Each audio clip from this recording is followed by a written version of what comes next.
Assalamualaikum warahmatullahi wabarakatuh. Alhamdulillah. Allahumma ma asbaha bina min ni'matin aw bi ahadin min khalqika faminka wahdaka la syarika lak wa lakal hamdu wa lakal syukur. Ya Allah, tidak ada satu nikmat pun yang ada pada diri kami pada pagi hari ini, atau nikmat itu ada pada salah satu dari ciptaan dan hamba-Mu, melainkan itu murni pemberian-Mu, ya Allah. Maka bagimu segala puji, bagimu segala syukur, karena memang Engkau yang pantas untuk dipuji dan disyukuri. Allahumma salli wa sallim wa zid wa barik wa an'im ala habibikal mustafa wa nabiyyikal mujtaba nabiyyina wa sayyidina Muhammad. Ya Allah, semoga salawat-Mu, semoga salam, nikmat dan berkah-Mu senantiasa Kau curahkan untuk hamba kekasih-Mu, untuk baginda Nabi kita Muhammad sallallahu alaihi wasallam, untuk manusia terindah yang pernah Allah ciptakan di muka bumi ini, untuk manusia termulia yang pernah menginjakkan kakinya di muka bumi ini, untuk Nabi kita Muhammad sallallahu alaihi wasallam, dan untuk keluarga beliau, untuk istri-istri beliau, untuk putra-putri beliau, dan untuk seluruh sahabat Nabi, yang terutama untuk Abu Bakar As-Siddiq, untuk Umar bin Khattab, untuk Uthman bin Affan, dan untuk Ali bin Abi Thalib radhiyallahu ta'ala anhum ajma'in. Amma ba'd. Pada pagi yang indah ini, tepatnya pada tanggal 16 Syawal 1436 Hijriah, kira-kira 1425 tahun setelah wafatnya Rasulullah SAW, kita hadir di masjid ini. Kita duduk di masjid ini untuk menambah keimanan kita, untuk mengkaji tentang agama kita yang memang selayaknya seorang mukmin senantiasa mengkaji agamanya. Cuma saya lihat tanggalan di masjid ini tanggal 1 ya. Mungkin belum ada seperti itu yang tanggalnya Hijriah. Belum ada. Sudah ada insya Allah. Nah, jadi mudah-mudahan nanti bisa disetel, disetting supaya umat Islam nih lebih dekat lagi dengan Islam. Tapi supaya hati kita lebih dekat sama antum-antum, kalau bisa merapat, bukan maju ke depan, tapi merapat. Belakang tuh ada yang di luar, jamaah sedikit, yang di depannya tuh. Jangan bakhil-bakhil lah antum. Ya, cuma maju 2 cm nggak apa-apa cuma. Terkadang sebagian kita itu untuk bergerak dia mengatakan, suruh siapa mereka terlambat? Bukan suruh siapa terlambat, masanya memang nggak ada tempatnya. Baik, ini di sebelah sini masih kosong sebenarnya ini.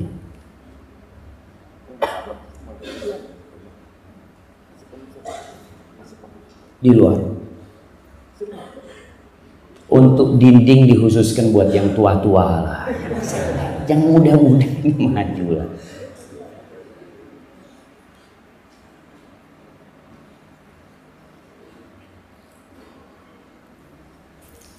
Ma'asyiral ikhwah rahimakumullah. Ada satu yang menarik di masjid ini. Namanya saya bingung. Masjid Sadar gitu. Jadi memang untuk orang-orang yang sadar beragama yang datang ke rumah Allah ini. La ikraha fid din. Qad tabayyana ar-rusydu minal ghayy. Allah Subhanahu wa taala mengatakan tidak ada pemaksaan dalam beragama. Nggak ada. Sudah nampak yang hak. Sudah nampak kebatilan, tinggal terserah. Kita mau kemana? Allah tidak suka dan Allah juga tidak mau hubungan dia sebagai pencipta dengan hambanya atas keterpaksaan. Nggak enak kita datang ke masjid terpaksa, ini nggak enak. Dan Allah nggak mau. Allah subhanahu wa ta'ala memberikan kebebasan kepada hamba-hamba ciptaannya. Allah mengatakan, faman sya'a falyu'min wa man sya'a falyakfur. Ente mau beriman silahkan, monggo. Yang mau kafir monggo. Nggak ada, Allah nggak butuh dengan rukuk kita, Allah nggak butuh dengan sujud kita. Tapi Allah menginginkan seorang hamba ini, tatkala dia mengabdi kepada penciptanya, didasarkan cinta, didasarkan kasih sayang. Karena itulah yang akan membuat kita datang ke rumah Allah dengan hati yang lapang. Kita siap meninggalkan tempat tidur kita dikala orang-orang sedang berselimut, dikala orang-orang sedang menikmati mimpi indahnya. Tapi seorang mukmin tatkala dikumandangkan hayya 'alas shalah, dia siap meninggalkan itu. Karena apa? Karena cinta. Dan Allah Jalla Jalaluhu Maha Pecinta. Allah Subhanahu wa ta'ala berfirman, wastaghfiru rabbakum thumma tubu ilaih inna rabbi rahimun wadud. Dan mohonlah ampun kalian kepada Rabb kalian, kemudian bertobatlah kalian kepadanya, sesungguhnya Rabbku adalah rahim, dia adalah maha pengasih, wadud, maha pencinta. Subhanallah. Jadi kalau kita melihat seorang yang bekerja karena senang, kita ini kalau lihat ada seorang pegawai kerja di sebuah perusahaan, ditanya, mas kenapa dari pagi sampai sore sampean terus bekerja, nggak merasa lelah? Apa kata dia? Subhanallah, saya kalau di rumah nggak enak. Kenapa? Karena saya sudah cinta sama pekerjaan saya. Saya seneng sama bos saya itu. Baik banget dia. Tapi kalau kita tidak mau beribadah karena cinta, dan kita tidak mau cinta sama Allah subhanahu wa ta'ala, Allah akan hilangkan kita. Allah subhanahu wa ta'ala berfirman, ya ayyuhalladzina amanu, wahai orang-orang yang beriman. Salah satu panggilan Allah kepada kita kembali, wahai orang-orang yang beriman. Allah mengatakan, man yartadda minkum an dini fasawfa ya'tillah biqaumin yuhibbuhum wa yuhibbuna. Barang siapa yang murtad di antara kalian, keluar dari agama Allah subhanahu wa ta'ala, maka nggak ada apa-apa sama Allah. Allah akan datangkan nanti kaum yang lain. Allah akan datangkan manusia-manusia yang berbeda. Subhanallah. Allah kalau mau menghilangkan penduduk bumi ini, penduduk Bali ini, dalam hitungan detik habis. Itu bisa bayangkan bagaimana tatkala tsunami datang, habis semuanya. Bagaimana tatkala kapal Hercules yang baru naik, Allah jatuhkan, mati semua. Nggak ada satupun yang hidup. Allah akan datangkan kaum yang berbeda dengan kita. Apa sifat mereka? Yuhibbuhu wa yuhibbuna. Allah cinta sama mereka. Dan mereka cinta kepada Allah subhanahu wa ta'ala. Subhanallah, hubungan dia sama Allah karena cinta. Karena saling mencintai. Azillatin 'alal mu'minin. Mereka adalah orang-orang yang tawadhu terhadap orang-orang beriman, ya. Mereka saling mengasihi, saling menghormati. A'izzatin 'alal kafirin. Mereka orang-orang yang aziz, yang mulia terhadap orang-orang kafir. Yujahiduna fi sabilillah. Allah akan datangkan orang-orang yang berjihad di jalan Allah. Orang-orang yang menegakkan agama Allah subhanahu wa ta'ala dengan cara yang benar. Karena hati-hati, kalimat jihad banyak diselewengkan maknanya. Sehingga membunuh orang kafir, menembak orang kafir, saya berjihad. Subhanallah. Dari kapan tuh orang kafir di Madinah tuh Nabi kumpul sama orang Yahudi bertahun-tahun? Jalan mereka di depan Nabi. Nggak ada Nabi ngomong, tuh, tembak. Ketika memang posisinya perang, ketika memang kondisinya seperti itu, baru. Tapi bukan berarti ada orang kafir lewat, ditembak. Karena ada pemahaman seperti itu. Sampai ada teman-teman mungkin sebagian muslim yang pulang dari dari Afghanistan. Ada yang pulang ke Yambu, ceritakan sama teman-teman di Yambu, dia pulang dari sana dengan semangat jihadnya. Dia bosan hidup. Dia punya bos di Aramco itu non muslim. Akhirnya satu hari ditunggu bosnya di depan pintu, ditodong pintu gerbang masuk ke perusahaannya, diikat di mobilnya, keliling dia, jihad, kata dia. Subhanallah. Pemahaman yang benar-benar harus diluruskan, dan kita harus kembali kepada para ulama dalam masalah ini, dalam semua masalah. Wala yakhafuna laumata la'im, dan seorang yang beriman yang cinta kepada Allah, dia nggak takut celaan orang yang akan mencelahnya. Rasul sallallahu alaihi wasallam, saya sering dapat SMS, ya, dapat pertanyaan, Ustaz, saya ini ketika kenal dengan Islam, ketika saya kembali kepada Allah, ketika saya berusaha untuk menjadi seorang yang mengikuti Muhammad sallallahu alaihi wasallam dalam gerak-geriknya, dalam tingkah lakunya, dalam berpakaian, dalam bergaul, subhanallah, celaan dari mana-mana. Yang dikatakan aliran sesat, macam-macam, sampai di Jawa sana ada seorang ustadz khutbah Jumat mengatakan salah satu tanda aliran sesat itu, kata dia, kalau sholat pakai bahasa Madura tuh yang ceramah tuh, nabeng soko. Nabeng soko itu kalau sholat ngejar kaki dia. Jadi kalau sholat dia merapatkan softnya, ini aliran sesat, kata dia. Subhanallah, sampai seperti itu mereka. La yakhafun laumata, mau dicela mau gimana. Nabi kita sallallahu alaihi wasallam Muhammad, bagaimana dikatakan majnun. Mereka mengatakan, ya ayyuhalladzi nuzzila alaihi dzikru innaka la majnun. Wahai yang diturunkan kepadanya Al-Quran, kau tuh gila. Nabi kita alaihi salatu wassalam dikatakan sahir, penyihir, dikatakan kahin, dukun, dikatakan memeresahkan umat, dikatakan itu Rasulullah SAW. Tapi seorang mukmin, ya, dalam menegakkan kebenaran dia tetap bersama Rabbnya. Kenapa? Karena ada cinta. Yuhibbuhum wa yuhibbuna. Dzalika fadlullah yu'tihi man yasha. Wallahu wasi'un alim. Ma'asyiral ikhwah, dengan cinta yang sulit akan menjadi mudah. Dengan cinta yang berat akan menjadi ringan.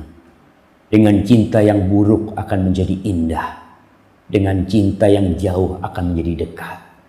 Saya yakin yang datang ke masjid ini bukan tetangga masjid. Bukan. Mungkin orang-orang yang jauh. Tapi kenapa dia datang ke rumah ini?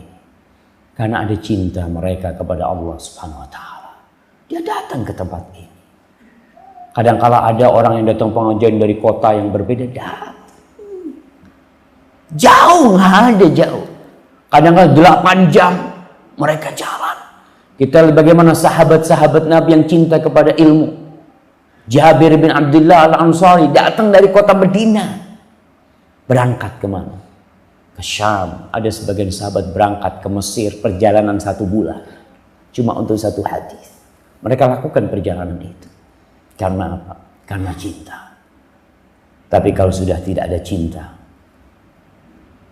bertetanggaan dengan masjid, bertetanggaan nih dekat sama masjid, nggak bakal datang. Karena memang nggak ada kecintaan di hatinya. Ma'asyiral muslimin, kalau antum melihat orang yang naik ke puncak, di Bali ini gunung tertinggi apa namanya? Gunung Agung. Coba tanya sama dia, sampai ke puncak Agung, Mas sampean dapat apa? Dapat apa dia? Dapat duit, dapat capek, dapat capek. Tapi kenapa dia mau naik ke sana, naik sampai di atas? Kok kenapa? Aku senang. Betul. Dia senang. Dia dapat senang itu. Walaupun capek, mungkin orang ngomong, ente ahsan, jeles di rumah, minum kopi. Aduh, ada apa naik ke atas sana? Orang akan mengatakan ente, subhanallah, mungkin harus diperiksakan nanti. Kenapa? Karena dia punya cinta menyebabkan dia siap naik ke sana. Betul. Dan kita lihat tadi dikatakan orang yang bekerja, yang siap.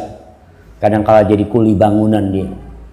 Dia bekerja jadi kuli bangunan dengan lelah. Subhanallah. Kenapa Pak sampean sampai umur tua tetap saya punya anak. Saya cinta sama anak-anak saya. Saya ingin anak-anak saya tumbuh menjadi orang-orang yang sukses. Kecintaan dia kepada anaknya membuat dia berkorban. Apakah kita sudah cinta kepada Allah Subhanahu wa taala atau belum? Rasul sallallahu alaihi wasallam menceritakan tentang bagaimana sebagian orang di antara kita sampai tua tidak merasakan nikmatnya jadi orang Islam. Bagaimana orang di antara kita sudah sepuh tapi tidak merasakan indahnya sebagai seorang muslim. Bahkan dia masih berat melaksanakan sholat, masih berat bersedekah, masih berat berbuat kebajikan. Beliau sallallahu alaihi wasallam dalam hadis yang diriwayatkan Imam Bukhari dan Muslim, beliau mengatakan thalathun man kunna fihi wajada bihinna halawatal iman. Ada 3 hal yang kalau 3 hal ini berkumpul di diri seorang hamba, maka dia akan merasakan manisnya keimanan. Enak jadi orang Islam. Enggak berat. Puasa, orang-orang sebagian merasakan puasa adalah beban buat dia. Beban yang begitu beratnya ketika melihat sudah sudah iso mangan siang ini. Melihat yang dia rasakan berat, hitungannya dihitung hari, bahkan dihitung jam sama dia. Dilihat berapa jam lagi waktu berbuka, katanya berat dia beribadah. Karena di situ dia memang belum merasakan nikmatnya jadi orang Islam. Kalau kita lihat sebagian salafus saleh, Mu'ad bin Jabal ketika dia mau meninggal dunia, dia mengatakan, ya Allah, kau tahu bahwasanya yang aku cintai dari dunia ini adalah panjangnya musim panas untuk berpuasa. Wa dhama'ul hawajir, kata dia. Ketika musim panas dia berpuasa, dia merasakan nikmat. Kalau musim dingin puasa biasa, kata dia. Tapi dia bisa merasakan tatkala dia berpuasa demi Sang Pencipta. Dia merasakan haus, tapi demi siapa? Demi Sang Pencipta. Karena mereka adalah orang-orang yang mengumpulkan 3 hal ini. Yang pertama, ayyakunallah wa rasuluhu ahabba ilaihi mimma siwahuma. Dia menjadikan Allah dan Rasulnya lebih dia cintai dari selain keduanya. Dia mencintai Allah lebih dari segala-galanya. Dia mencintai Allah lebih dari rumahnya, lebih dari negerinya, lebih dari kerabatnya, lebih dari anak istrinya. Ketika dihadapkan dia antara Allah subhanahu wa ta'ala dan selain Allah, dia memilih Allah subhanahu, bahkan dari jiwanya. Kita lihat bagaimana Bilal bin Rabah tatkala disiksa di panas mentari kota Mekah, di padang pasir, di bebatuan yang panas, dikeluarkan, bahkan seakan-akan dia orang yang gila, dipaksa untuk keluar dari Islam dengan iming-iming dia tidak akan disiksa, dipaksa untuk menyebutkan Tuhan-Tuhan orang-orang kafir. Apa kata Bilal? Ahad, ahadun ahad. Kata Allah itu esa, nggak bakal aku minta kepada orang-orang itu, kepada Tuhan-Tuhanmu itu. Allah itu esa. Kita lihat bagaimana pengorbanan Sumayyah, bagaimana pengorbanan Ammar bin Yasir dan bapaknya Yasir, bagaimana ibunda Ammar, Sumayyah, tatkala ditusuk kemaluannya sampai mati. Demi apa? Demi la ilaha illallah. Dia nggak merasakan itu, jemaah. Karena apa? Karena cinta kepada Allah subhanahu wa ta'ala membuat dia lupa dengan segala-galanya. Bahkan jiwanya murah buat Allah subhanahu wa ta'ala. Loyalitas seorang mukmin harus kepada penciptanya lebih dari segala-galanya, dan kepada Rasul SAW. Kita lihat bagaimana pengorbanan para sahabat, bagaimana Abu Dujana, bagaimana Abu Qatadah. Abu Qatadah itu ketika mencabut gelang-gelang besi yang menancap di pipi Rasul SAW, dia cabut dengan giginya. Karena kalau dengan tangan dia takut akan menyakiti Rasul SAW, dia cabut dengan gigi. Gigi dia rompal 1, dia cabut lagi, rompal 2 gigi dia. Tapi subhanallah, kenapa dia melakukan itu? Karena cinta dia kepada Rasul SAW. Subhanallah, Khubayb bin Adi, tatkala di kota Mekah, dia hendak dipenggal kepalanya. Dia dihadapkan kepada orang-orang kafir yang akan melihat dia dipenggal kepalanya. Ditanya oleh pemuka-pemuka Quraisy. Apa kata orang-orang Quraisy? Atuhibbu anna Muhammadan makanak hadha sallallahu alaihi wa ala alihi wasallam. Khubayb, kau mau enggak Muhammad menggantikan kau di sini sebagai tempatmu, Muhammad yang dipenggal? Apa kata dia? Ma waditu anni fi baiti. Aku enggak mau, aku di rumahku nih. Bukan di sini nih, aku di rumahku. Wa Muhammadun yushaku bisyauka. Dan Muhammad SAW terkena duri. Aku nggak mau, aku di rumahku. Dan Rasulullah SAW terkena duri kakinya. SAW. Begitulah para sahabat Nabi mencintai Rasulullah SAW. Sehingga dia merasakan nikmatnya menjadi seorang muslim. Apapun yang diminta oleh Rasulullah SAW. Kita lihat bagaimana Abu Bakar Siddiq. Kecintaan dia kepada Rasulullah SAW. Ketika hijrah. Di tengah jalan Rasul sallallahu alaihi wasallam istirahat di bawah batu besar yang ada naungan di situ. Lalu ada pengembala kambing yang juga mau bernaung berteduh dengan batu itu. Rasul sallallahu tidur. Ditanya oleh Abu Bakar, ada susu di kambingmu? Ada. Boleh, kata dia. Fadhal kalau dia mau, kata dia. Akhirnya diperah oleh Abu Bakar Siddiq. Ditaruh di wadah dari batu. Kemudian dia bawa dalam kondisi Abu Bakar haus dan tahu Rasul sallallahu alaihi wasallam juga sedang haus. Kemudian dibawa itu susu. Ternyata Rasul SAW bangun, diberikan oleh Abu Bakar kepada Rasul SAW. Apa kata Abu Bakar Siddiq? Fasyariban nabiyyu sallallahu alaihi wasallam. Maka Rasul sallallahu alaihi wasallam minum susu itu hatta tawahitu au hatta raditu, sampai aku yang kenyang, kata Abu Bakar. Kenapa Abu Bakar yang kenyang sedangkan yang minum adalah Rasulullah SAW, bukan Abu Bakar Siddiq? Karena Abu Bakar memberikan itu karena cintanya kepada Rasul SAW.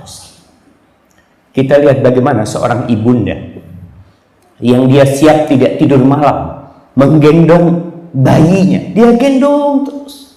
Matanya merah, capek dia menggendong. Tapi ketika itu bayi tidur, sang ibu merasakan nikmat yang begitu besarnya. Kenapa? Karena cinta dia kepada anak. Sudahkah kita mendahulukan Allah dan Rasulnya atas segala-galanya? Mungkin belum, karena kita belum cinta kepada Allah dan Rasulnya.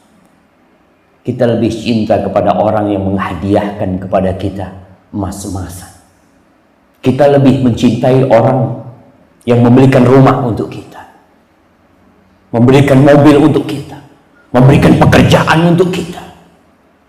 Kalau ada orang yang memberikan cincin kepada kita, memberikan jam kepada kita, yang mungkin cincin itu mahal, jam itu jutaan, puluhan juta, kita akan senantiasa mengingat dia. Tapi kita lupa dengan yang memberikan tangan sehingga bisa bergerak. Kadangkala kita jarang mengingat Allah. Ma'asyiral muslimin. Yang kedua, yang Rasulullah sallallahu alaihi wasallam sebutkan agar seorang mukmin merasakan nikmatnya jadi orang beriman. Wa yuhibbal mar'a la yuhibbuhu illa lillah. Dan dia tidak mencintai orang lain kecuali karena Allah Subhanahu wa taala. Kesukaan dia dengan temannya, dengan ikhwan itu bukan karena manfaat dari orang itu kepada dia. Bukan karena maslahat yang dia dapatkan dari orang itu, bukan. Tapi karena orang ini dicintai Allah Subhanahu wa taala, dia mencintai. Dan yang ketiga, wa an yakraha an ya'uda ila al-kufri ba'da an anqadhahu Allah min kama yakrah an yulqa fin-nar.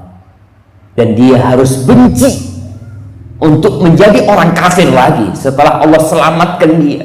Mungkin dia dulu hidup di masa jahiliyah, kemudian Allah memberikan hidayah kepada dia. Setelah Allah selamatkan, dia benci untuk kembali jadi orang kafir, sebagaimana kebencian dia untuk dilemparkan ke dalam api neraka. Na'udzubillahi minan nar. Ma'asyiral muslimin rahimakumullah. 3 hal yang kalau kita berusaha untuk mendapatkannya, Kita lihat nih, 3 hal ini berkaitan dengan hati semua. Cinta kepada Allah dan Rasulnya, mencintai orang lain karena Allah, dan benci untuk kembali menjadi orang kafir, dan tempatnya itu semua di hati kita. Ma'asyiral muslimin rahimakumullah. Allah Subhanahu wa taala berfirman, mempertanyakan kepada kita kebenaran cinta kita.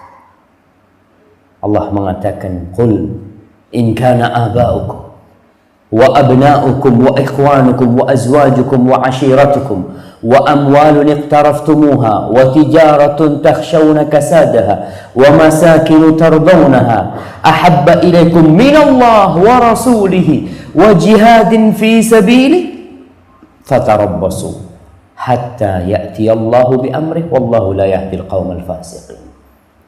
Katakan Muhammad kepada orang-orang itu, dan hari ini saya sampaikan kepada orang-orang yang beriman juga. Andai kata orang tua kalian, saudara-saudara kalian, istri-istri kalian, pasangan-pasangan kalian, suku kalian, harta yang kalian kumpulkan, perdagangan yang kalian takut akan rugi, rumah yang kalian bangun, itu lebih kalian cintai daripada Allah dan Rasulnya, dan daripada jihad di jalan Allah, maka tunggu, kalian tunggu sanksi dari Allah Subhanahu wa taala. Allah tidak akan memberikan hidayah kepada orang-orang fasik. Allah Subhanahu wa taala akan menguji kebenaran cinta kita. Karena ngomong cinta gampang, hanya 5 huruf yang semua orang bisa mengatakan. Tapi bagaimana Allah menguji Nabi Ibrahim? Allah mengatakan jalla jalaluhu, wa idzibtala Ibrahim rabbuhu bikalimatin fa'atammahun. Allah menguji Ibrahim dengan satu hal yang subhanallah sangat dahsyat sekali. Kecintaan dia kepada orang tuanya. Bertahun-tahun Nabi Ibrahim nggak punya anak. Sampai dikatakan lebih 70 tahun ya, lebih 80 tahun, hampir 100 tahun ya nggak punya anak. Akhirnya dia punya anak yang bernama Ismail. Bagaimana orang punya anak tunggal yang ditunggu puluhan tahun, maka kecintaan dia tidak bisa dibayangin. Bagaimana kegembiraan Ibrahim dengan putranya Ismail. Apa yang terjadi? Allah Jalla Jalaluh menyuruh Ibrahim berpisah dengan putra tercintanya. Allah memerintahkan kepada Nabi Ibrahim untuk meletakkan istrinya Hajar dan Ismail di kota Mekah. Nabi Ibrahim di mana? Mungkin sebelumnya di Irak, kelak akan ada di Palestina. Supaya perjalanan yang jauh sekali ditinggalkan di sana. Nabi Ibrahim subhanallah, betapa sedihnya anaknya yang masih dalam susuan harus dia tinggalkan. Yang ditunggu-tunggu baru berapa bulan suruh berpisah dengan anaknya. Nabi Ibrahim lakukan. Ditinggal tuh di sana. Selesai. Nggak bisa melihat anaknya kecuali jarang-jarang beliau menengok anaknya. Datang menengok putranya Ismail. Ismail sudah gede, sudah remaja, sudah ngerti. Datang ke sana, Allah perintahkan kepada Ibrahim alaihissalam untuk menyembelih Ismail. Allahu Akbar. Nih baru ketemu disuruh sembelih anak. Nabi Ibrahim mengatakan, "Ya bunayya inni ara fil manami anni adbahu fanzur madza tara." Wahai ananda, aku melihat dalam mimpiku aku menyembelihmu. Bagaimana menurutmu? Ya abati fa'al ma tu'mar satajiduni insyaallah min sabirin. Dia tahu nih abahnya lagi diuji nih. Kata Nabi Ismail, sudah abahku, kalau itu perintah Allah lakukan. Insyaallah kau akan mendapatkan aku termasuk orang-orang yang sabar. Subhanallah, disembelih Ismail, disembelih. Bukan sekedar apa ya, niat ya, bukan, dibawa Ismail. Bawa pisau Nabi Ismail mau nyembelih putra. Subhanallah, dilakukan hal itu. Begitulah Allah menguji seorang hamba yang mengatakan cinta kepada Allah Subhanahu wa taala. Kita pun akan diuji. Diuji di harta kita, di keluarga kita, di semuanya. Dan akan tampak siapa di antara kita yang benar-benar cinta kepada Allah dan atau dia hanya main-main dalam kecintaannya. Kalau dapat nikmat cinta, dapat bala inqalaba ala aqibai. Dia lari dari Allah Subhanahu wa taala. Ma'asyiral muslimin rahimakumullah, tanda seorang yang cinta kepada Allah, dia akan taat dan patuh kepada perintah Allah. Apapun perintahnya. Perintah itu bertentangan dengan jiwanya, bertentangan dengan keinginannya. Kalau ini perintah Allah, dia akan lakukan. Kita melihat seorang yang menjadi tentara, kepada siapa dia memberikan loyalitasnya? Kepada komandannya. Dipanggil oleh komandannya, fulan, namanya Joko, umpamanya. Joko, siap dan datang dia. Joko, kata dia, kau mandikan tuh mobil. Umpamanya, kau bersihkan ini halaman. Kata dia. Apa dia akan bertanya? Dan sunnah apa wajib? Nggak bakal dia tanya sunnah atau wajib. Perintahnya laksanakan. Dan seperti itu seorang mukmin. Allah menyebutkan bagaimana sifat orang yang beriman kepada Allah. Amanar rasulu bima unzila ilaihi min rabbih wal mu'minun kullun amana billah wa malaikatihi wa kutubihi wa rusulihi la nufarriqu baina ahadin min rusulihi wa qalu sami'na wa ata'na ghufranak rabbana wa ilaikal masir. Kami dengar dan kami taat. Siap. Ghufranak ya Allah. Kalau nggak mampu minta maaf. Kalau nggak bisa sempurna yang kami lakukan, minta maaf ya Allah. Ampuni kami ya Allah. Kepadamu kami akan kembali.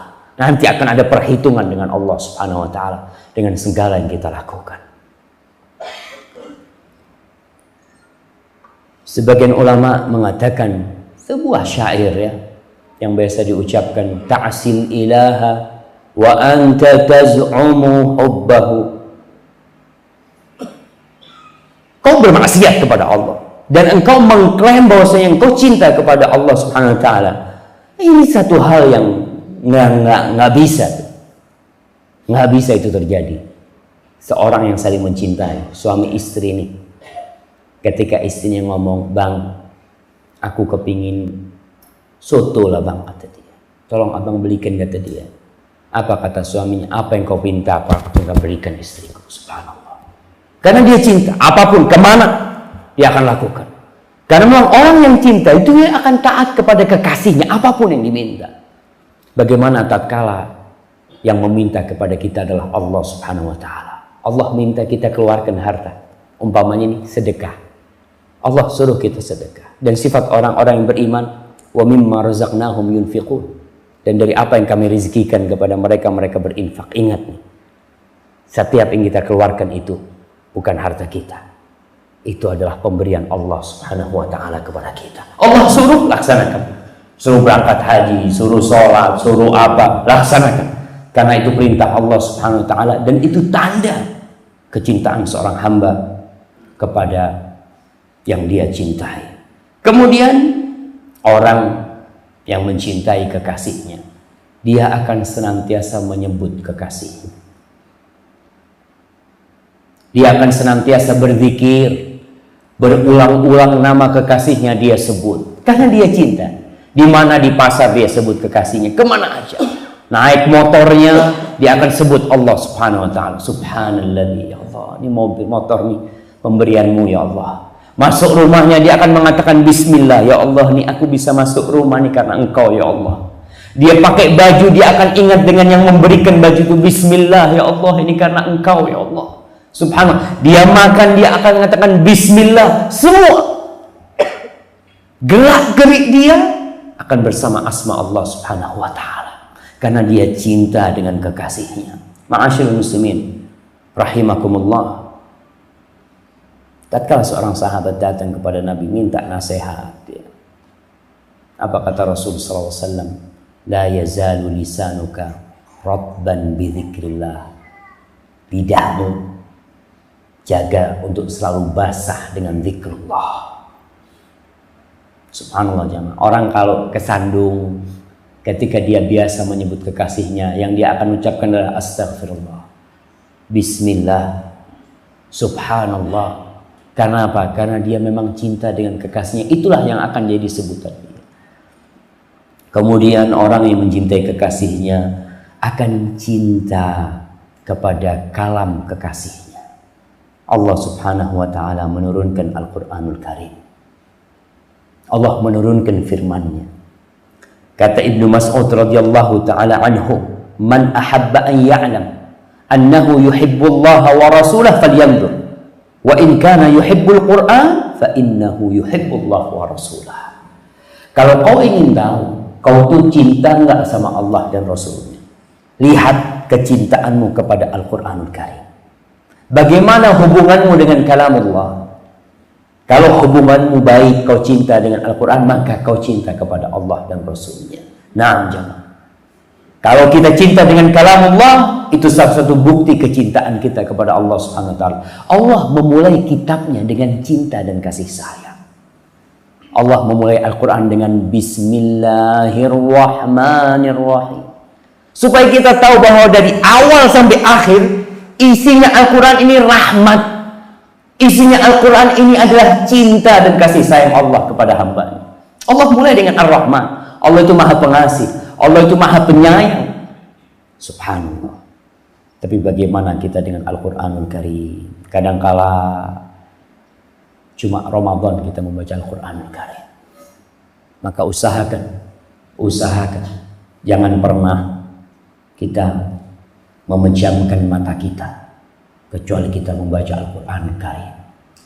Kalau bisa 1 juz, alhamdulillah. Nggak bisa 1 juz, 1 lembar, alhamdulillah. Nggak bisa 1 lembar, 1 ayat. Dalam artian tidak ada hari yang terlewatkan kecuali di situ kita membaca Al-Quranul Karim. Baca Al-Quranul Karim. Dan kalau kita lihat as-salafus saleh, bagaimana kecintaan mereka kepada Al-Quranul Karim, subhanallah. Orang tua di rumah harus tunjukkan kepada anak-anaknya dia itu membaca Al-Quranul Karim. Jangan baca Qurannya di luar. Karena kesian anak kita tuh.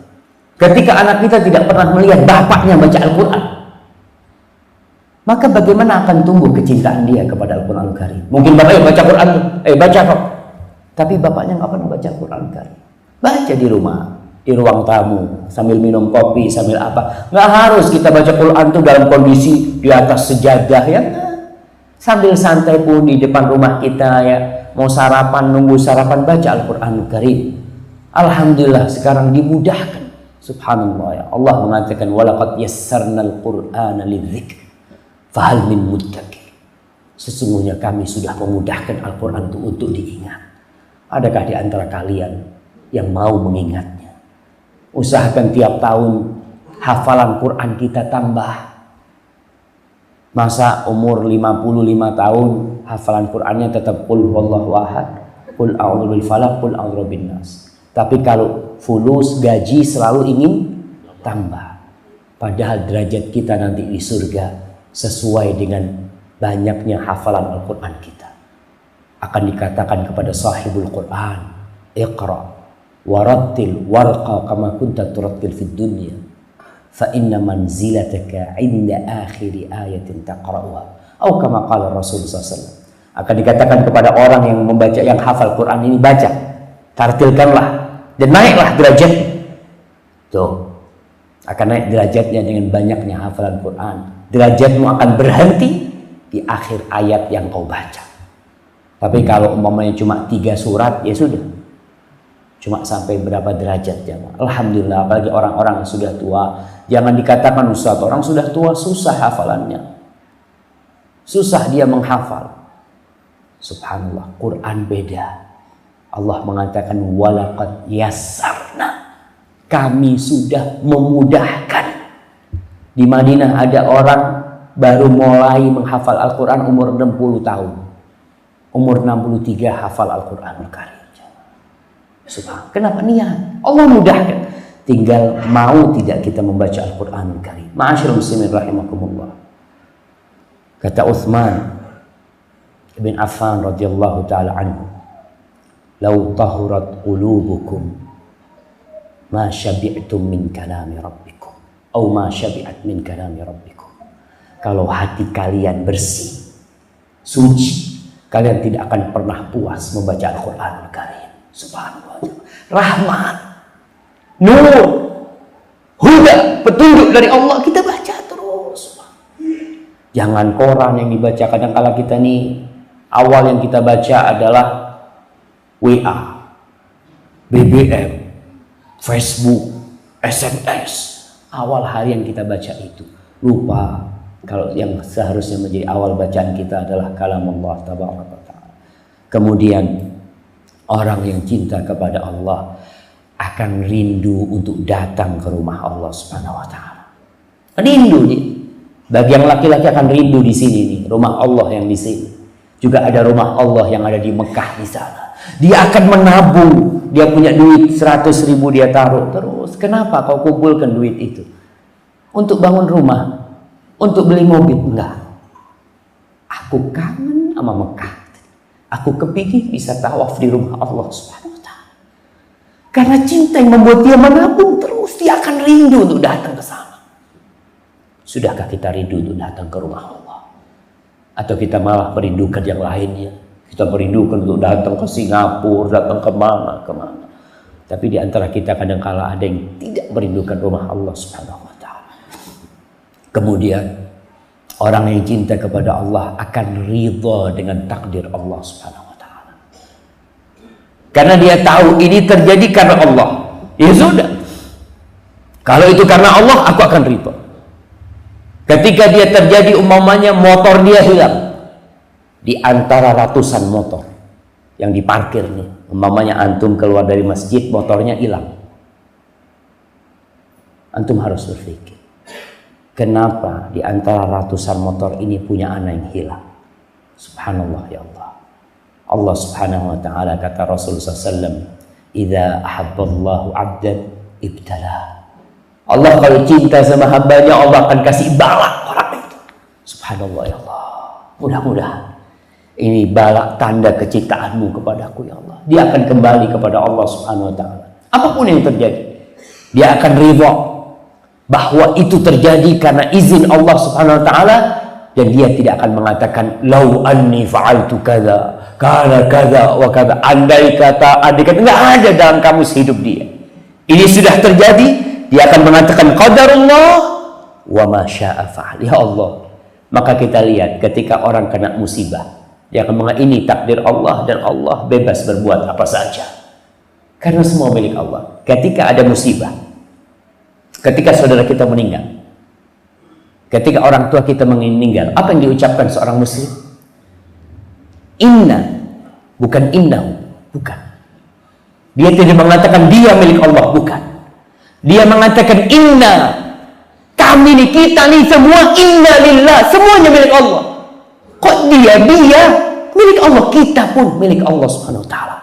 Inna lillah wa inna ilaihi raji'un.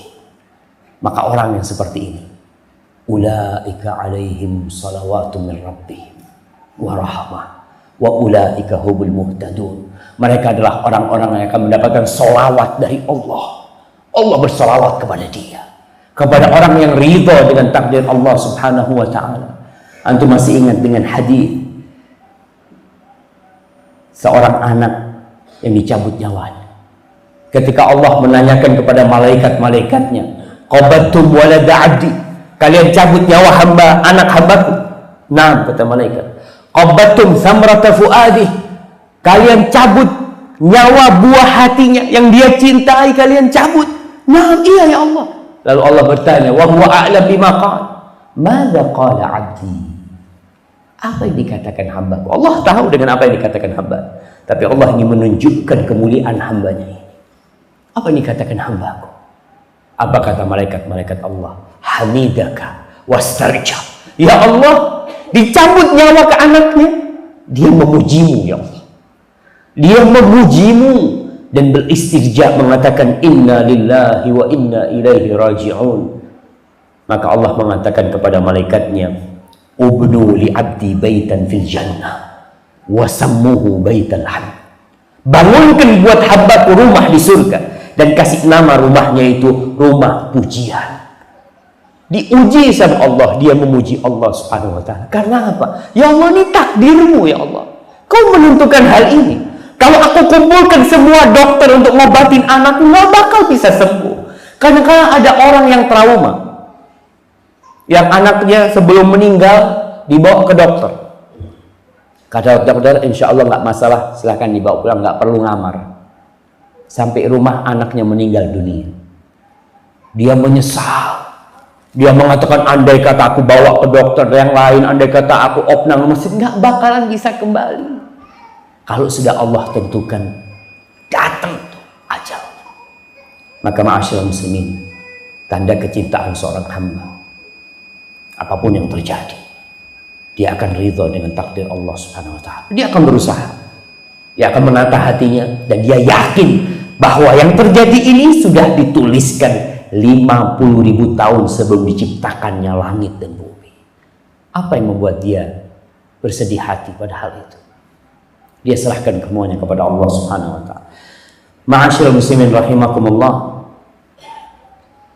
orang yang mencintai Allah Subhanahu wa ta'ala, dia akan berkumpul dengan orang-orang yang dicintai Allah Subhanahu wa ta'ala. Nih, kita kalau cinta sama Allah, kita akan cari sohib, kita akan cari teman, dan kita akan mencintai orang-orang yang dicintai Allah Subhanahu wa ta'ala.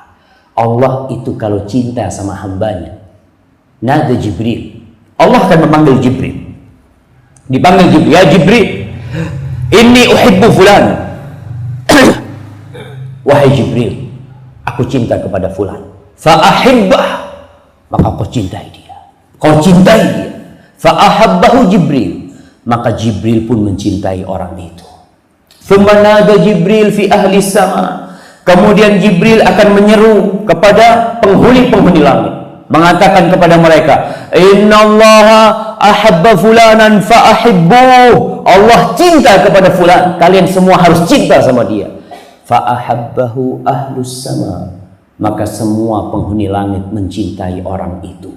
Thumma wudi'a lahul qabul fil ard. Kemudian orang ini diterima di muka bumi ini.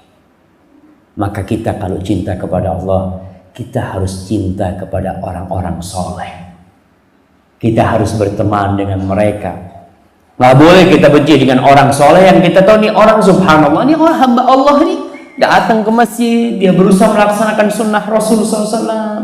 Dia berusaha untuk berdakwah, menjalankan sunnah di rumahnya. Kenapa sebagian orang benci? Karena memang dia belum cinta kepada Allah. Dan Rasulullah SAW meriwayatkan dari Rabb, dari Allah Subhanahu wa ta'ala, di mana Allah mengatakan, man adali waliyan faqad adzantuhu bil haqq. Barang siapa yang membenci kekasihku, maka kata Allah, aku mengumumkan perang dengan dia. Allah mengumumkan perang kepada orang-orang yang membenci aulia Allah, membenci wali-wali Allah. Maka kita harus tahu siapa yang harus kita cintai dan siapa yang harus kita benci. Siapa wali Allah? Jangan sampai kita salah meletakkan cinta kita, memberikan cinta kita kepada orang yang seharusnya kita benci. Kata Allah Subhanahu wa ta'ala, wa ma taqarraba ilayya 'abdi bi syai'in ahabba ilayya mimma aftaradtu alaihi. Tidak ada satu hal yang aku suka hambaku untuk mendekatkan dirinya kepadaku lebih dari yang aku wajibkan kepada dia. Jadi kalau ingin menjadi waliullah, yang wajib dilaksanakan. Karena ada pendapat di masyarakat kita, waliullah itu yang meninggalkan kewajiban. Kalau orang nggak sholat, wah, nih waliullah. Ada bahasanya helak atau majdzub. Ini orang-orang waliullah ini udah nggak sholat, nggak bisa. Waliullah itu kata Allah Subhanahu wa ta'ala, dia adalah orang-orang yang melaksanakan kewajiban. Kemudian, wa ma yazalu 'abdi yataqarrabu ilayya bin nawafil hatta uhibbah. Hambaku ini terus mendekatkan diriku dengan yang sunnah-sunnah. Soalnya kalau yang wajib semua sama. Salat 5 waktu semua sama. Salat, puasa Ramadan semua sama. Tingkatannya sama. Kalau bicara kewajiban, semua tingkatan orang sama. Dari sisi pelaksanaannya. Walaupun mungkin esensinya beda-beda di sana. Tapi pelaksanaannya sama. Wajib salat 5 waktu. Tapi ada hambaku yang ingin terus mendekatkan dirinya kepada aku. Dengan yang sunnah-sunnah. Salatnya ditambah qobliyah, ditambah ba'diyah, ada duha, ada sholat malam, Kemudian puasanya bukan hanya puasa Ramadan, dia tambah dengan puasa sunnah qabliyah, yaitu bulan Sya'ban dia puasa. Kemudian ada ba'diyah Ramadan, mungkin di bulan Syawal dia terus puasa. Hatta uhibbah, sampai aku cinta sama dia. Jadi kalau ingin dicintai Allah, maka setelah yang fardu kita laksanakan yang sunnah-sunnah. Karena tadi dikatakan, kalau ada orang ya anak tokoh masyarakat, ya anaknya kiai, gak sholat, gak apa, dikatakan majdzub. Apa namanya? Apa majdzub itu jemaah? Ya sedang ketarik gitulah dia. Tapi dia waliullah. Sampai dikatakan orang itu, dulu di Jember ada seorang kalau ngencingin mobil jemaah, mobilnya bisa jalan. Jadi mobil itu nggak pakai bensin, kencingin jalan. Oh ini waliullah ini. Bukan. Kata Imam Syafi'i rahimahullahu ta'ala, kalau ada orang yang bisa terbang atau bisa jalan di air tuh, dia bisa jalan di air, kata dia, aku nggak akan percaya dia itu waliullah atau bukan sampai aku lihat amalan sesuai nggak dengan Al-Quran dan Sunnah. Kalau sesuai, yang wajib-wajib dia laksanakan, yang sunnah dia laksanakan, insya Allah ini waliullah. Kemudian kalau kita berbicara tentang waliullah, hati-hati, ada orang-orang yang sunnahnya Masya Allah. Kita ini kadang-kala berbuat baik sama orang Masya Allah, tapi tidak berbuat baik kepada orang tua kita. Kita tidak berbuat baik kepada istri kita yang menjadi tanggungan kita. Kita bagi-bagi duit ini sama orang. Ada orang yang baik sama orang lain, tapi sama keluarganya pelit, bakhil. Dia melaksanakan yang sunnah, meninggalkan yang wajib. Kata Rasul SAW, ibda biman ta'un. Mulai kau kalau mau ngasih itu, mulailah ya kepada yang menjadi tanggung jawabmu, bukan kepada orang lain. Soalnya memang kalau kita berbuat baik kepada keluarga kita di rumah itu, nggak ada orang tahu ya mak. Siapa yang tahu? Kita sama istri aja. Kalau kita berbuat baik sama anak kita, kita sama anak kita. Kalau kita berbuat baik kepada orang tua kita, yang tahu kita sama orang tua kita. Tapi coba kita berbuat baik sama sohib di banyak orang, semua orang tahu, memang berat. Maka kita sebagai seorang muslim harus tahu tuh yang namanya fikih prioritas, fikul aulawiyat. Mana yang lebih harus didahulukan dalam urusan menjadi hamba Allah dan kekasihnya, yang wajib tuh. Jangan sholat tahajud sampai jam 3, sholat subuh jam 7. Nah, kadang-kala ya gimana Ustaz, kan ma'dzur, saya tidur gitu. Oh iya memang ma'dzur, tapi jangan sampai meninggalkan yang wajib gara-gara yang sunnah. Hati-hati. Kemudian orang yang cinta kepada Allah, dia akan rindu untuk melihat kekasihnya.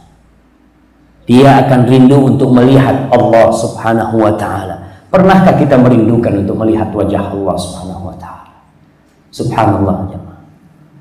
Allah Subhanahu wa ta'ala berfirman, Allah nih yang bertahun-tahun kita sembah, yang bertahun-tahun kita ruku, kita sujud kepadanya, yang asmanya senantiasa kita sebut, dia gaib. Kita nggak melihat Allah Subhanahu wa ta'ala, tapi kita lihat tanda-tanda kebesaran Allah, tanda-tanda ketauhidan untuk Allah Subhanahu wa ta'ala kita lihat, tapi kita nggak pernah melihat yang kita ciptakan. Itulah orang-orang yang beriman, yu'minuna bil ghaib. Mereka beriman dengan yang gaib. Tapi orang ini ketika dia membaca Al-Quran Karim, disebutkan sifat-sifat Allah, disebutkan tentang keindahan Allah, dia akan rindu, ya Allah, kapan aku bisa melihat Allah SWT? Apakah kita merindukan untuk berjumpa dengan Allah Subhanahu wa ta'ala?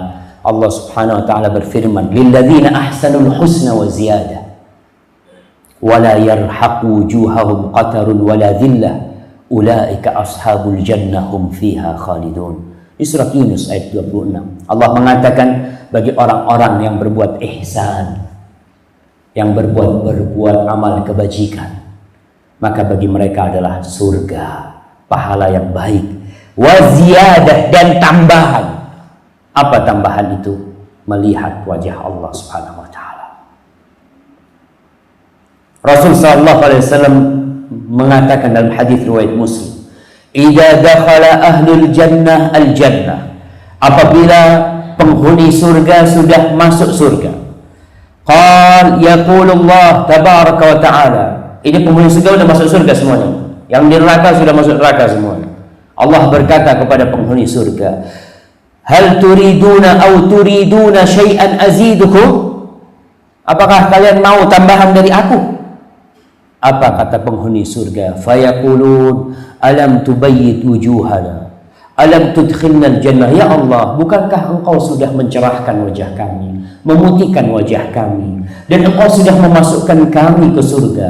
Wa tunjina minan nar, kau selamatkan kami dari api neraka. Qal, maka Rasul sallallahu alaihi wasallam berkata, fayakshiful hijab, maka dibuka tabir itu jemaah. Allah berbicara dari balik tabir, maka dibuka tabir itu. Fama u'tu syai'an ahabba ilaihim minan nadhari ila rabbihim azza wa jalla. Mereka tidak pernah dikasih nikmat yang lebih indah, yang lebih lezat daripada memandang kepada wajah Allah Subhanahu wa taala. Allahumma rzuqna liqa'ak ya rabbal alamin. Ma'asyiral muslimin rahimakumullah. Kalau kita melihat bagaimana para sahabat Nabi mencintai Allah dan Rasulnya, mereka berkorban segala-galanya demi Allah dan Rasul. Bagaimana para sahabat meninggalkan kota Mekah, dia hijrah menuju ke kota Madinah, bukan karena mereka keenakan di kota Madinah, miskin sampai kota Madinah, miskin. Kita lihat bagaimana sahabat-sahabat Rasul SAW, ashabus suffah, nggak bisa makan ya. Mereka mengatakan, kita ini makan kalau ada yang ngasih. Ashabus suffah tuh, mereka tinggalnya di masjid, kalau ada yang ngasih kurma kita makan. Nggak ada, subhanallah. Kita tuh seneng kalau hari Jumat, kata mereka. Ada seorang wanita tua yang dia itu ya ambil akar beberapa tanaman, dia masak, kuahnya tuh banyak. Seneng tuh sahabat makan di sana. Mereka berkorban segala, hartanya mereka tinggalkan, bahkan jiwanya mereka korbankan untuk berjumpa dengan Allah Subhanahu wa taala. Semoga kita benar-benar menjadi seorang mukmin yang berusaha untuk lebih mencintai Allah Jalla Jalaluh. Mungkin itu yang bisa saya sampaikan pada kesempatan kali ini. Apabila itu benar, itu dari Allah Subhanahu wa taala. Kalau ada yang salah dan kurang berkenan, saya mohon maaf yang sebesar-besarnya. Wallahu a'lam bishawab. Kalau mungkin ada pertanyaan, saya persilahkan. Ya bagaimana? Berapa ada yang bertanya?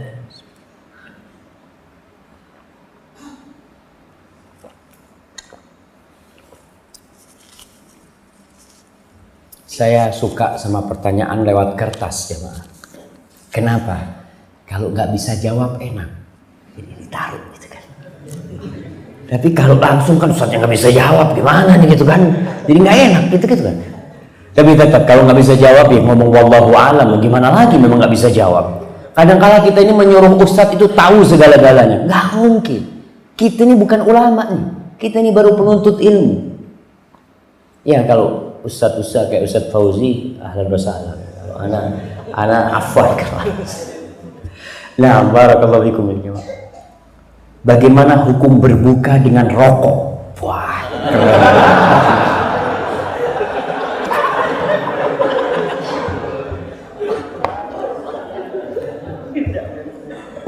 subhanallah ya. Disinilah dituntut seorang hamba yang beriman itu untuk berusaha mengenal agamanya.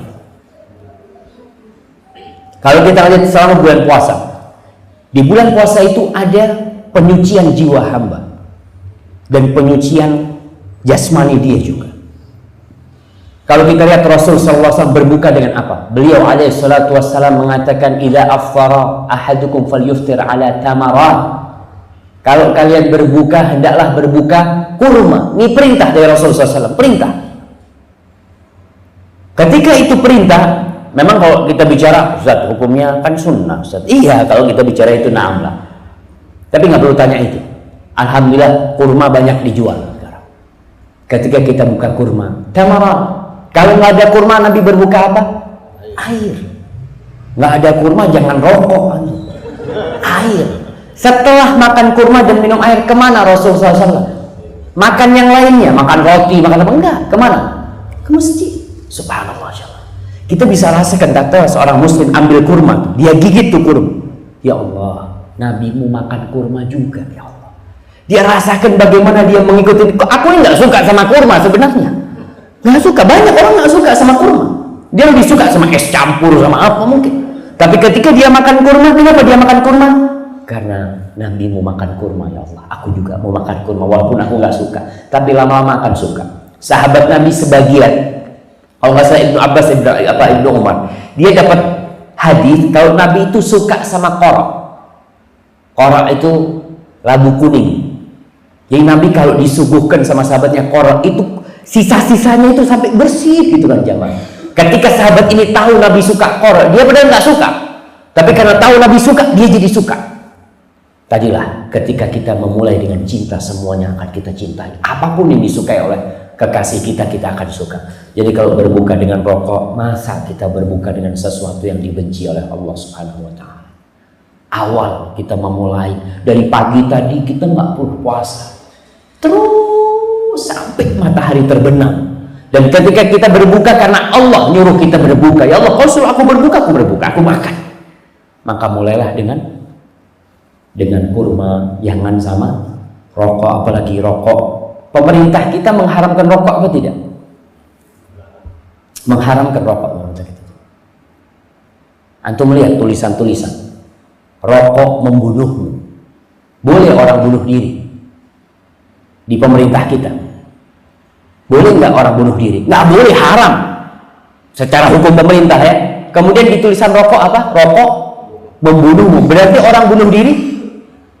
Ya, nggak boleh lah jamaah. Cuma masih malu-malu gitu kan jamaah. Subhanallah. Tapi ke depan saya melihat insya Allah usaha untuk menghilangkan rokok ini sangat besar sekali, karena orang-orang kafir, kita bicara orang kafir, itu sudah memerangi rokok mati-matian.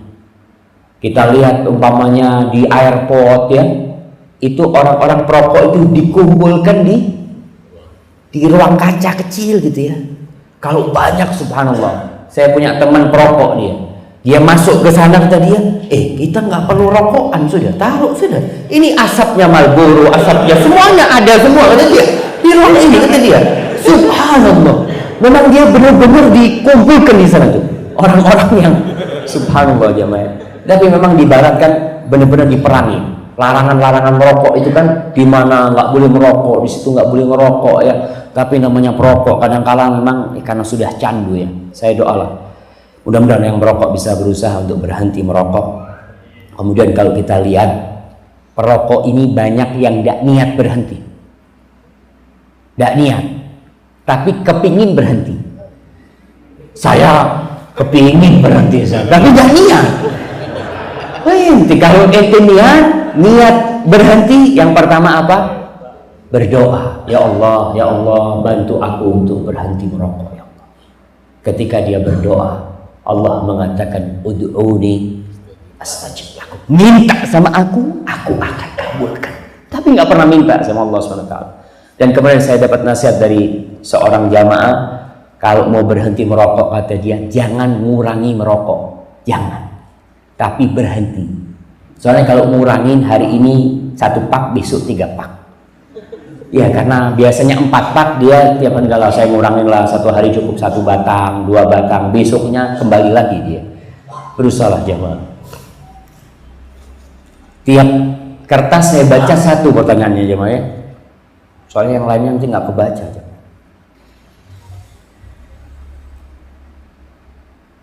Nah, bagaimana tata cara sholat tahajud dan duha yang sesuai sunnah? Apakah ada zikir di antara pemisah rakaat setelah salam?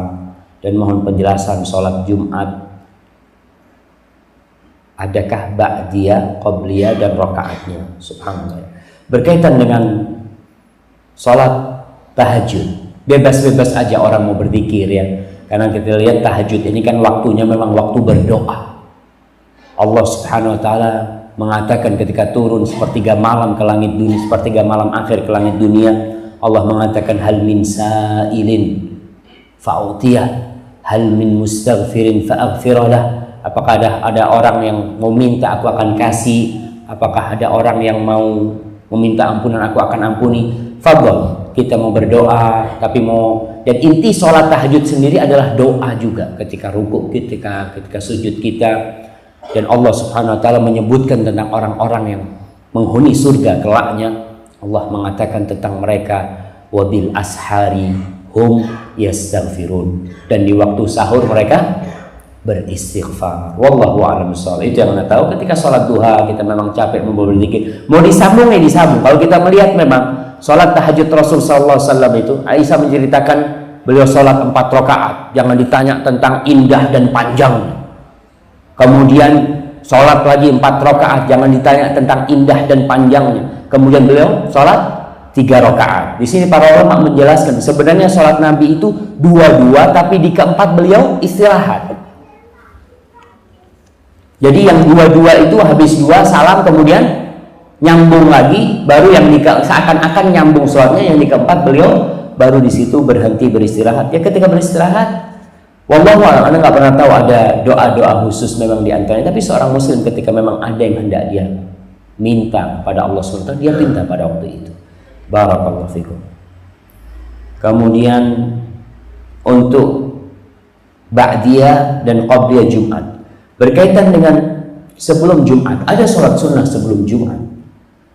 Sholat sunnah sebelum Jumat itu disebut sholat, mungkin sebagian ulama menamakannya intidharu, sholatul intidhar, sholat menanti imamnya datang. Jadi kita sholat ya, imam sambil nunggu imam ya, terus 2 rakaat, 2 rakaat, 2 rakaat, 2 rakaat sampai imamnya naik mimbar.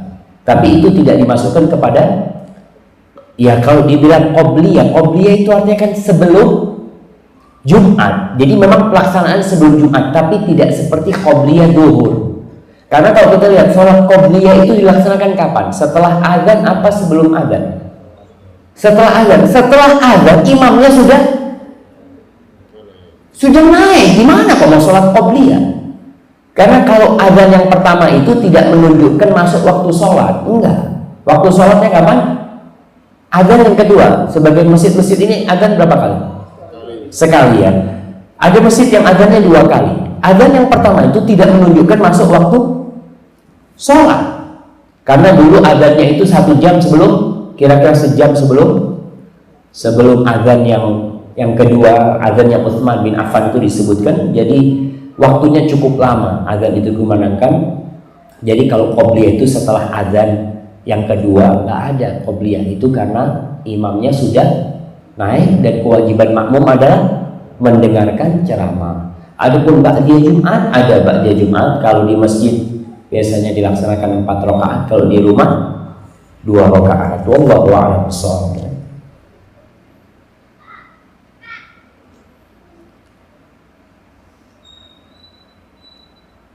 Ustaz, bagaimana menyikapi saudara seiman yang kita cintai?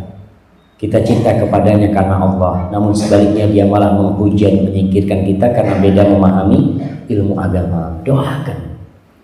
Allah Subhanahu wa taala mengatakan idfa' billati hiya ahsan. Idfa' billati hiya ahsan. Balaslah dengan yang lebih baik. Jadi kalau membalas orang yang mungkin menghujat kita, mencela kita, ada orang-orang mungkin yang nggak mau salam sama kita, ya sudah, kita nih mengucapkan salam karena Allah Subhanahu wa taala. Kita berbuat baik kepada dia karena Allah Subhanahu wa taala. Tadi karena kita cinta kepada Allah. Perkara dia menghujat kita, nggak ada urusan kita. Karena aku cinta sama kau karena Allah Subhanahu wa taala. Dan orang yang seperti ini perlu dikasihani. Maka dikatakan oleh Syekhul Islam, Ahlus Sunnah itu arhamul khalqi bil khalq. Ahlus Sunnah adalah orang-orang yang paling penyayang kepada orang lain, paling penyayang kepada ciptaan Allah yang lainnya. Kita sayang sama dia karena dia nggak ngerti, dan jangan lupa mendoakan dia. Sebut nama dia dalam doa kita, ya Allah fulan, ya Allah fulan, bukakan pintu hatinya. Kesian ya Allah, dia juga mungkin punya niat baik tapi salah jalan, ya kita doakan dia. Mudah-mudahan Allah memberikan hidayah kepada dia. Jadi kalau orang berbuat buruk kepada kita, balaslah dengan yang lebih baik kepada dia. Insya Allah Allah akan membuka hatinya. Pertanyaan, tanggal 1 Syawal sering disebut juga dengan Idul Fitr. Betul, memang Idul Fitr. Mohon penjelasan dari Ustaz, apa sesungguhnya makna dari Idul Fitr? Ya, kalau Idul Fitr secara bahasa, Id itu sesuatu yang berulang-ulang. Id, karena dia kembali lagi ya, maka disebut Id. Rasul SAW mengatakan, la taj'alu qabri idan, jangan jadikan kuburanku ini jadi id yang terus kalian akhirnya menjadikan itu tempat yang seperti lebaran terus ke sana orang itu. Rasulullah SAW melarang hal itu. Kalau Idul Fitr, fitr itu artinya Rasulullah SAW mengatakan al-fitru yauma yuftirun nas. Al-fitr yang disebut fitr itu adalah hari ketika orang-orang berbuka. Jadi kalau dikatakan Idul Fitr adalah kembali berbuka, bukan kembali kepada fitrah. Ya wallahu alam ya, saya sampai saat ini kok belum nemu gitu ya penjelasan para ulama. Ya mudah-mudahan nanti kalau ada yang mendapatkan bisa menjelaskan kepada saya. Cuma kadang-kala itu orang mengatakan, Ustaz, kalau Idul Fitri itu artinya kembali berbuka, apa keistimewaannya? Tapi kalau kembali fitri kan keren itu, Ustaz. Kembali kepada kesucian gitu kan. Malah kebalikannya. Kalau Idul Fitr itu lebih keren daripada yang artinya kembali berbuka daripada kembali suci. Disitulah keistimewaan seorang mukmin. Ketika lebaran, kenapa kau makan? Ya, karena Allah membolehkan aku makan. Nih, aku kembali makan. Aku kembali sarapan, aku kembali makan siang. Kenapa? Karena Allah Subhanahu wa taala. Di situ ada penghambaan yang begitu nyata dari hamba kepada Allah Subhanahu wa taala. Wallahu a'lam, itu yang ana tahu. Kemudian kadang-kala orang kan minal aidin wal faizin, mohon maaf lahir batin. Mereka memahami bahwasanya minal aidin wal faizin artinya mohon maaf lahir dan batin. Makanya kita lihat kadang-kala orang nggak ngomong mohon maaf, salaman minal aidin ya, maksudnya ini mohon maaf karena gitu ya, kosong-kosong gitu kan. Padahal minal aidin itu doa yang artinya semoga Allah menjadikan engkau orang-orang yang kembali kepada Allah, aid, kembali kepada Allah, wal faizin, dan orang-orang yang sukses, orang-orang yang berhasil yang diterima amalannya. Taqabbalallahu minna wa minkum. Jadi bukan mohon maaf lahir dan batin, itu termasuk kesalahan mungkin yang sudah menjadi lumrah di tempat kita. Jadi kalau memohon maaf jangan nunggu lebaran. Kenapa kita perlu menjelaskan hal itu? Karena banyak orang yang akhirnya memahami kalau mau mohon maaf itu nunggu lebaran. Padahal punya salah nih sama sohibnya, tiap hari ketemu, sholat tarawih tiap hari kumpul. Tahu dia punya sohib, nanti anak lebaran mau minta maaf sama fulan. Padahal tiap hari kumpul. Karena dia tahu tuh nanti tuh waktunya mohon maaf ya. Maka itu yang mungkin perlu diluruskan. Wallahu a'lam. Itu yang ana tahu. Tapi kalau mungkin ada yang tahu dari itu ya, wallahu a'lam. Untuk menyambung silaturahim, cukupkah dengan mengucapkan salam dan bersalaman jabat tangan saja karena Allah Subhanahu wa taala? Barakallahu fiik. Ingat, silaturahim itu bukan berkunjung dan bukan mengucapkan salam. Silaturahim itu ya ini, silaturahmi itu bahasa Indonesia. Artinya silaturahmi apa? Berkunjung. Kalau bahasa Indonesia, kita bicara bahasa Indonesia, saya mau bersilaturahmi ke rumahnya bapak, oh iya tafadhol gitu kan, maksudnya dia saya mau berkunjung gitu loh. Tapi dalam bahasa Arab silaturahmi artinya bukan berkunjung. Silaturahim artinya silah, dari dua kata. Silah itu artinya menyambung. Wasala yasilu silatan, itu artinya menyambung. Ar-rahim artinya rahim ibu. Jadi menyambung yang ada hubungan persaudaraan kerabat. Sebagian ulama mengatakan yang disebut rahim itu siapa sih? Laul arham itu siapa? Sebagian mengatakan mahram, yang mahram sama kita itu rahim kita. Sebagian mengatakan rahim itu adalah yang dapat warisan, itu rahim kita. Dua pendapat ini sebenarnya lemah. Karena ada yang bukan mahram kita, tapi itu dia kerabat kita. Contohnya siapa? Sepupu kita, anak paman kita. Itu bukan mahram kita. Tapi dia itu kerabat dekat sama kita. Cuma pemisahnya cuma bapak aja. Dan dia juga mendapatkan warisan dari kita. Maka itu termasuk rahim sebenarnya. Jadi para ulama mengatakan yang disebut rahim adalah dzawil qurba, kerabat kita. Sebagian mengatakan sampai bapak nomor 4. Jadi makanya kenapa Rasul SAW mengatakan ta'allamu min ansabikum ma tasilu bihi arhamakum, kalian pelajari nasab kalian yang dengannya kalian bisa menyambung rahim kalian. Karena yang namanya silaturahim ini yang ada hubungan kerabat. Jadi kalau ke rumah sohib kita itu tidak silaturahim. Kalau kita ngasih teman kita duit itu tidak termasuk silaturahim. Kita berkunjung ke rumah teman kita sakit, kita kasih bantuan, itu tidak termasuk silaturahim. Itu termasuk berkunjung karena Allah Subhanahu wa taala. Maka disebut ziarah. Bahasa yang benarnya ziarah. Cuma karena ziarah untuk kuburan, orang akhirnya pakainya silaturahim. Tapi perlu diluruskan. Jadi kayak yang namanya silaturahim itu berbuat baik kepada kerabat kita. Pertanyaannya, apakah cukup dengan salaman? Cukup dengan ya berjabatan tangan? Nggak cukup. Tergantung kondisi kita. Orang yang kaya raya bisa bersilaturahim dengan hartanya. Dia punya keponakan nggak mampu, dia kasih. Rasul sallallahu alaihi wasallam mengatakan sedekah kepada kerabat itu bernilai shadaqatun wasilah. Sedekah dan silaturahim. Nilainya silah. Jadi kita kalau ngasih keponakan kita bernilai silaturahim. Paman kita nggak mampu sakit, kita kasih silaturahim. Jadi ingat, silaturahim bukan berkunjung saja kerabat-kerabat kita ya. Tapi kita kalau memang yang jauh beda, mungkin dia nggak bisa datang, bayi pun dia telepon, dia salam, gimana keponakan, kabarnya, gimana paman, mungkin anaknya baru lulus sekolah, kita ucapkan selamat, mungkin dia menikahkan anaknya, kita kirim paket hadiah, kita nggak bisa datang, itu masuk silaturahim, bukan berkunjung makna silaturahim. Mungkin itu yang perlu diluruskan. Wallahu a'lam bishawab ya. Masya Allah. Mohon penjelasan, wajibkah makmum membaca Al-Fatihah pada saat sholat jahriyah, subuh, maghrib, isya? Ini bisa 1 jam kita menjelaskan. Ada khilaf di antara para ulama dalam masalah itu. Yang mau baca, monggo.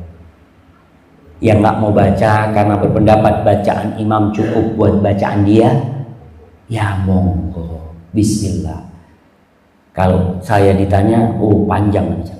Hadza wallahu a'lam bishawab. Insyaallah kita lanjutkan lagi pada kajian yang akan datang. Sekali lagi, mungkin masalah ini bisa jelaskan sama Ustaz Fauzi nanti di kajian-kajian yang akan diadakan.